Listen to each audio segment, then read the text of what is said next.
आपने ध्यान दिया होगा, जब आपके घर में कोई पूजा पाठ होता है तो घर में वंदनवार बांधा जाता है। क्या बांधा जाता है? क्या बांधा जाता है? वो पत्ते काय के होते हैं? कलश माताएं उठाती हैं तो कलश में पत्ते काय के होते हैं? आम के। वंदनवार भी आम के पत्ते का बांधा जाता है और कलश में भी पत्ते आम के ही रखे जाते हैं। क्यों? कोई सवाल कर दे कि आम के पत्ते ही कलश में क्यों और वंदनवार में आम का ही प्रयोग क्यों? अशोक का भी प्रयोग होता है पर विशेष आम के पत्ते ही बांधे जाते हैं। तो आम के पत्ते क्यों? क्योंकि आम काम को नाश करने वाला है। आम के वृक्ष पर ही कामदेव बैठे थे और शंकर जी ने उसी पर शंकर जी ने काम को जलाया। तो आम का जो वृक्ष है, जो आम की पॉजिटिविटी है, वह काम को समाप्त करने वाली है। इसलिए आम का वृक्ष देखने से, आम का दर्शन करने से, आम के पत्तों को देखने से, इसलिए जब यज्ञ होता है तो यज्ञ में भी समिधा जो लकड़ियां हैं वह आम की ही प्रयोग होती हैं। यज्ञ में कौन सी लकड़ी प्रयोग होती है? आम की। क्यों? क्योंकि आम काम को नष्ट करने वाला है। आम के वृक्ष पर बैठा काम तो जल के भस्म हो गया। आम के पेड़ पर बैठा काम तो जलकर भस्म हो गया। तो आम काम को जलाकर भस्म कर देता है। इसलिए आम की लकड़ी और आम का वंदनवार पत्ते का बड़ा प्रयोग होता है। तब से काम डरता है आम पर बैठने से। तब से काम डरता है आम की डाल पर। आम काम डरने लगा कि भाई यहां बैठा था मैं खत्म। जब कामदेव जला तो शंकर जी की आंख तो खुली, ध्यान तो टूट गया। पर ध्यान किसके कारण टूटा? ध्यान दो जगह पे टूटता है। या तो देखो, शंकर जी ने विवाह किया पार्वती से, तो विवाह किसके प्रभाव से किया? काम के प्रभाव से कि राम के प्रभाव से? शंकर जी काम को जलाकर राख कर चुके हैं तो काम का तो प्रभाव हो गया खत्म। शंकर जी ने विवाह तो किया है लेकिन पहले किसको जलाया? काम को जलाया।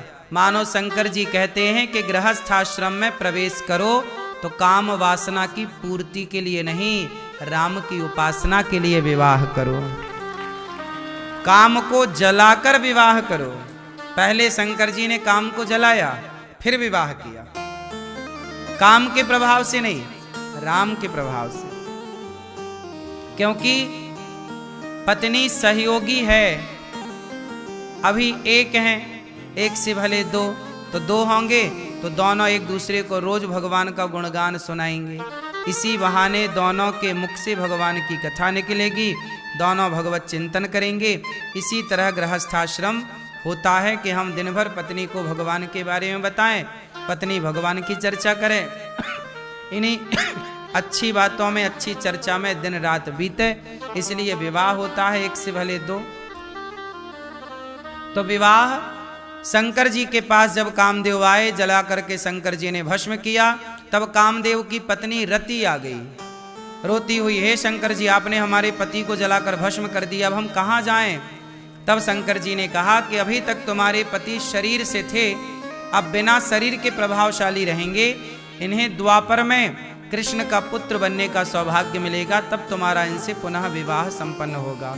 जिन कामदेव को शंकर जी ने जलाया वही कामदेव द्वापर में श्री कृष्ण के पुत्र बनकर प्रद्युम्न बनकर के प्रकट हुए और रति से विवाह किया था। तो शंकर जी ने जिन कामदेव को जलाया वही बाद में प्रद्युम्न कहलाए, भगवान कृष्ण के बड़े पुत्र। रति उनकी पत्नी, उनसे विवाह हुआ। अब शंकर जी का ध्यान हो गया भंग। तब भगवान विष्णु प्रकट भये, शंकर जी से कहा, शंकर जी आप विवाह कर लो। देखो, शंकर जी विवाह कर लें ये बात कौन कह रहा है? भगवान श्रीमन नारायण। हे भोलेनाथ आप विवाह कर लो। क्यों? क्यों कर लें? हमारी आज्ञा है। अच्छा, सती दक्ष के यज्ञ में जलकर भस्म हो चुकी थी, तो सती बन गई पार्वती, और हिमालय की बेटी बनकर पार्वती ने छोटी सी उम्र में जंगल जाकर के तपस्या करनी शुरू कर दी। और माता पार्वती ने 10,000 वर्षों तक बिल्व पत्र खाकर, कौन सा पत्र खाकर? बिल्व पत्र खाकर जंगल में तपस्या की। और जब सप्तऋषि गए तो सप्तऋषि ने कहा पार्वती जी से कि आप किनसे विवाह करना चाहती हैं? माता ने कहा,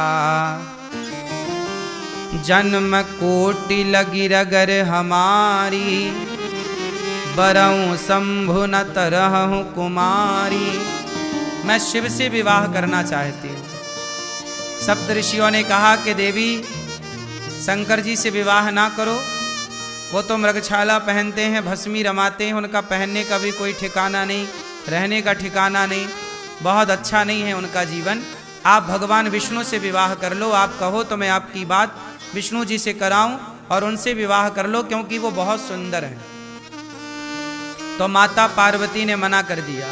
हे ऋषि, माना कि भगवान विष्णु में लाख गुण हैं, माना कि शंकर जी अवगुण की खान है, फिर भी महादेव अवगुण भवन, विष्णु सकल गुण खान।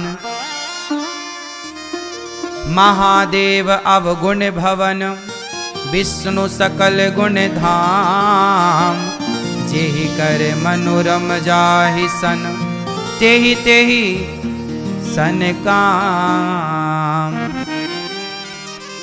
पार्वती मैया ने बढ़िया बात कही कि माना कि भगवान विष्णु में लाख गुण हैं, शंकर जी में अवगुण हैं, फिर भी मैं विवाह करूंगी तो शंकर जी से करूंगी। अच्छा, सप्तऋषि तो परीक्षा ले रहे थे ना उनके मन की, कि आप कहीं विचलित तो नहीं हो जाएंगी। तब पार्वती मैया विचलित नहीं हुई। तब भगवान शंकर को सप्तऋषियों ने मैसेज दिया कि आप उन्हें स्वीकार करिए, वो आपके सिवा किसी को पति रूप में नहीं चाहती। जब माता पार्वती ने 10,000 वर्षों तक बिल्व पत्र खाकर तप की, तब शंकर जी प्रकट भये और शंकर जी ने उन्हें स्वीकारा और कहा कि देवी, आपने बिल्व पत्र खाकर मेरी आराधना की, आज से मैं बिल्व पत्र को स्वीकारूंगा। तब से भगवान शंकर को बिल्व पत्र चढ़ने लगी। बिल्व पत्र बहुत प्रिय है, क्योंकि माता पार्वती ने इसे खाकर, पत्ते खाकर 10,000 वर्ष गुजारे थे, इसलिए शंकर जी को बिल्व पत्र चढ़ते